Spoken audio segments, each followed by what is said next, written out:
the things I've always done, like when I even learned NLP, one of the first real dynamic set of tools I learned psychologically, I would go to these classes with these psychologists and psychiatrists, and we'd have an all-day session, which their idea of all day was 4 hours.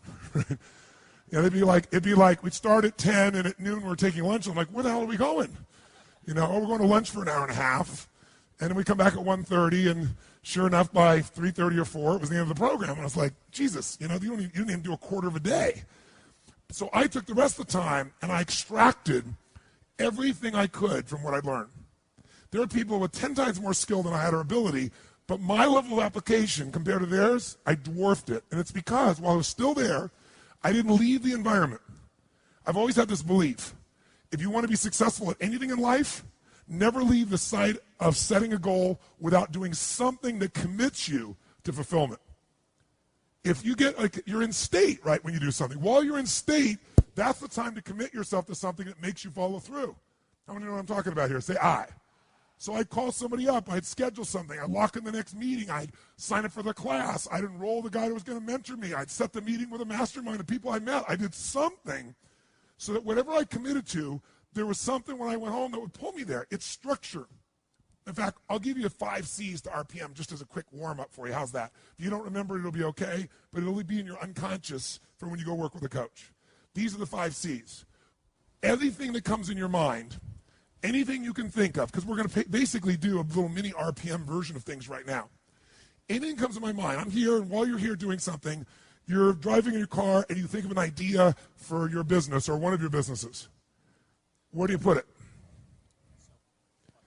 iPhone. Where do you put it? Diary. Where do you put it? iPod. iPhone. iPhone. And how do you find it afterwards? How are you triggered to look at it again? So he goes back and reviews his app system. How do you do it? Right. Crisis. Crisis makes me go get it. How do you do it? I send an email to myself. Oh, good, more emails with more to-dos, right?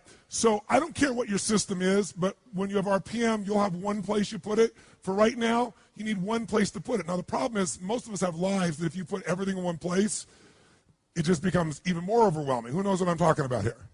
So the first step, I'll just tell you that, is C, is capture. You got to capture. And the motion I do is like this. Imagine doing this, like physically capturing it, pulling it out of my head, and putting it in one place. I don't care what your one place, it's got to be one place. Now, ideally, in that one place, you'd have some categories so you don't throw everything on one giant list. Does that make sense? So you might have a category for me. I have companies. So I have Robbins Research, I have Namali Resort, I have Metabolife, I have all these different companies. So I'll drop it in that area as an example. Or roles for me as a father. I don't have time to demonstrate this for you, but just know the first thing you want to do is keep it out of your head, have it in one place. Why do you want to do that? Keep lots of extra mental RAM available. When you have to keep thinking about stuff, it creates inner stress. If you know it's there, and you know you're going to look at it consistently, like you do it once a week, once a day, and you're going to review it and do something with it. Something with it might be, forget it, I'll do it later, tomorrow, but you're going to do something with it, you'll be able to let go. How many think that's pretty much something you try to do already? Most people try to do this, don't you? But the reason most people don't do it is because making lists, after a while, they stop doing. Tell me why they stop doing it. Who's made lists and then not kept the lists up, your, quote, to-do list? Why don't you keep those to-do lists up? Because every time you go there, they're so damn what? How many have always got more to do, if you do make the list, than you have time? So it inherently says, why am I doing this? RPM is a different mindset. Our mindset is, we're just first capturing it. We know we're not going to do most of this. But we need to be able to later, when it's time, decide which things are worth doing, and more importantly, what are we really after? We're going to use these to trigger us to say, all this relates to maybe something more important. How many follow the philosophical difference here? Say I. My goal is not get things done. This is not GTD. This is use the things you need to get due to stimulate a higher level of thinking of what you really want, why you want it, and become very strategic about how to get that. And many of these things may go away, or they just won't matter. But you do have to capture it because otherwise it's in your head. So I have a lot of systems of doing it, but if you never saw me again, the most basic thing you need is one place to capture. Does that make sense? And what's step 1 of RPM? It's a C. You got to what? Capture, which means get it out of your head, put it one place. Second thing, you got to make sense of all this crap. And the way you do that, step 2, is you create a plan. And a plan for me has 3 parts. And the 3 parts are 3 questions that I ask and 3 actions I take. And again, you'll learn this. I'm not trying to teach this all right now. I just want to plant some seeds in your mind. Is this okay? Is this useful? So when you're going home, you got all this captured stuff you just did here, right? Now you got to start to create a plan. You got to look at all this stuff and say, okay, there's more here than I can do. So what I really need is read all this stuff and start to see, well, all these things relate to one thing. All these relate to another. If I'm a mom and I made my list, and on the list I have things like I got to pick up the laundry, I got to drive the kids to school, I've got to do this thing for the PTA, I got to clean the house, I got to run my business that I run out of the house, I got to do the accounting, I want to have spend some time with my husband at the end of the day. Soccer mom, totally stressed out. But if I write all those things down and get them out of my head, and when I write them all down, I then start to put them together and go, you know, this, and this all relates to my kids. This all relates to the house being great. This, and this all relates to my business. And this is about my personal life being rich and happy. I'm able to do something really nice. I'm able to go from this, which is what your capture list looks like. You'll start writing it down. You go, I got to do this, and that, and this, and this. And you start to feel good. It's out of my head. But then you go, I got to do this, and I got to do this, and I got to do this. I got to do this. I got to do this, and I got to do this, and I got to do this, and I got to do this, and I got to do this, and I got to do this, and I got to do this. I got to do that too, and that too. So step 2 is I look at my capture list and I create a plan. And the way I create a plan is I start to figure out, what do I really want? That's what the world is saying to me. That's what's in my head. What do I want? I might start to group some things together.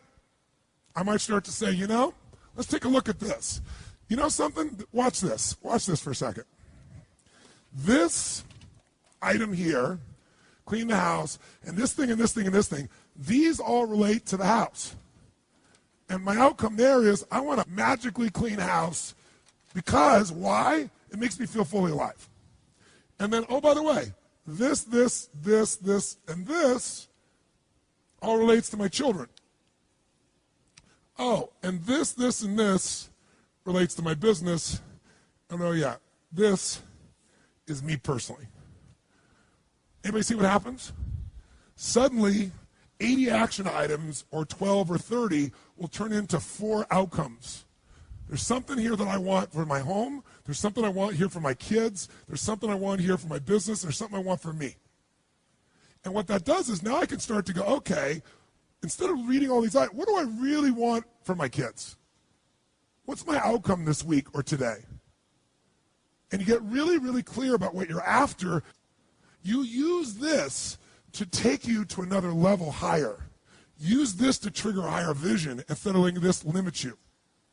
And once you know what you want, that's the first question. So create a plan has 3 questions to it and 3 actions.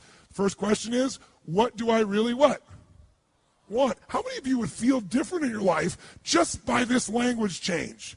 What do I have to do versus what do I really want to accomplish? Would that change the way you feel about your life, yes or no? Yes. How does it feel with have to do? See, RPM, when you finally learn it, has many pieces to it. Above all else, it's a thinking process. And better thinking creates better results. It's that simple.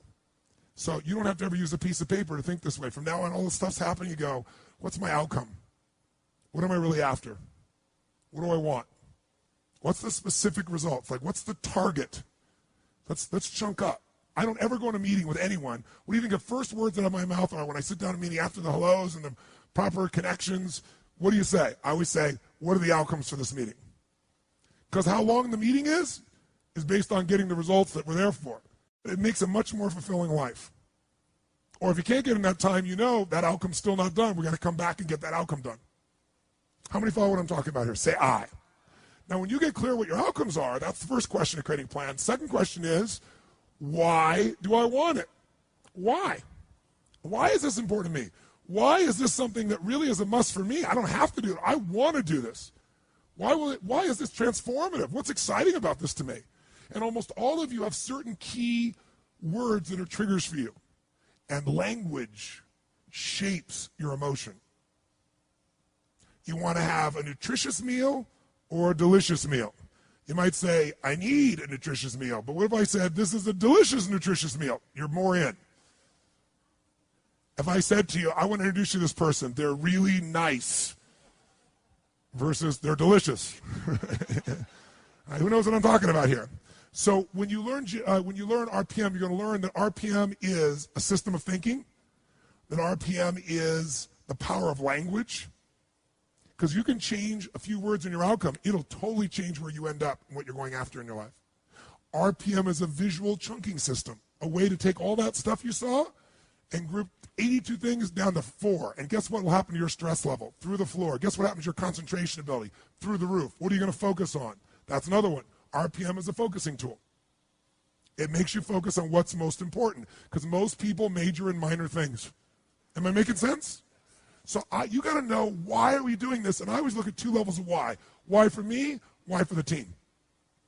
What's the big why? If I'm involving other people, if it's just me, then it's me. But I usually have the big why. So I said 3. Step 1 is capture. Step 2 is create the plan. There were 3 questions. What are they? Number 1 is, what do I really? Or another word for that is, what is my?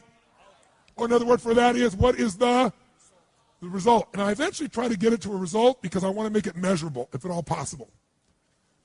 If I can't get it measurable in a short time, I want major progress on as my outcome, right? Or complete something, or whatever it is. My purpose are some key words. Write this down. Purpose, I should say, activity without purpose is the drain to your life. Activity without purpose is the drain to your life. It's the drain to your wealth. It's the drain to your lifestyle. 3 questions. What's my outcome? What's my purpose? What's my why? Third one, what's my massive action plan? Or another, say, what do I need to what?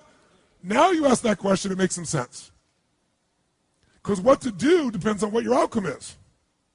Otherwise, what you're going to do is going to be based on stress, concern, fear, people interrupting you, reacting, demands. And so your life is nothing but a reaction tool. Of all the tools I have, this may be the most valuable one, ironically. Because this is the one how it all gets executed. And I don't teach it very often. So, third question is, what's my massive action plan? What do I need to do to achieve this? And when you do that, you'll take things off your capture list and you'll cross them off as they fit in, or you'll say, I don't even need to do that. So, to create a plan, there's 3 questions and then there's 3 actions. This gets a little more technical, but I think you can pick it up real easy. You take those action items and you put them in order of importance. Does that make sense? But the way I do that more quickly is I go put a star next to the ones that are the 20% that's going to give me 80% of the result. Because I know I'm not going to do all these action items. I know even if I intend to, I'm going to get interrupted 20 million times. So I want to know, what's the 20% of this list? I've got an outcome. I got a purpose. And I have this little block. The center of the target is the outcome. I see the purpose with all the juicy words. Why I'm doing this? Now I got this list of 7, 8, 9, 10, 12 things, action items. They're all related to kids, that kid outcome. I'm not going to do all those today. Which are the 20% that make the biggest difference? I star those. And guess what else I do? I figure out what's the 20%, what I call it, what are the must items? My musts are the 20% that are going to make 80% of the difference. That way, every day I can still succeed. That's why I still do my lists and most people don't. Because I don't do lists. I come up with outcomes and purposes, and I got lists within them, and are highly prioritized with what matters. And later on, if I want to come back and do more, great. So, 3 questions, 3 actions. The actions are, star the things that are musts. 2, establish the real time. The real time is I go minimum to maximum. On each of those items, I go, how long is this really going to take? Why is that important? Because most of you overwhelm yourself and say, this will be, I just had a meeting with my team the other day, and I said, how long is this going to take? And somebody said, that'll probably take us 10 weeks. I said, okay, let's sit down and do it. Let's sit down and lay out where that 10 weeks is going to come from. And we're all done. It was about 7 hours worth of work. Because we all overestimate when it's in our what? In our head. You sit down, look at each item, and you look at the 20%, and you mark, okay, 20 to 25 minutes, 30 to 40 minutes. And by the way, at the end of the day, what do I look at? What are my start items? What's the minimum time necessary to get that result? That's what I go do. Same thing with my week. So, 3 questions. I create a visual block where this separates from everything else. Below it, I'll spell space and I'll create another block. When you learn RPM, you'll see that visually. I don't think I want to throw up for you right now. But basically, in the center of my page, I see the target of what I'm after. I write my result. To the right, I write my juice. Purpose, to the left, I put my action list. Put it in order of importance, boom. Asterisk, boom. Minimum must time, I'm ready to rock and roll. Here's the third one, leverage. Leverage is critical. You know how I get so much done? Because I don't just get it done. I know the outcome, I know the purpose, and I look for leverage. Leverage is different than delegation. What's the problem with delegation? Delegation is you have all that needs to be done, so you give it to someone else, and you tell them what needs to be done, and when they don't do it, you're pissed off.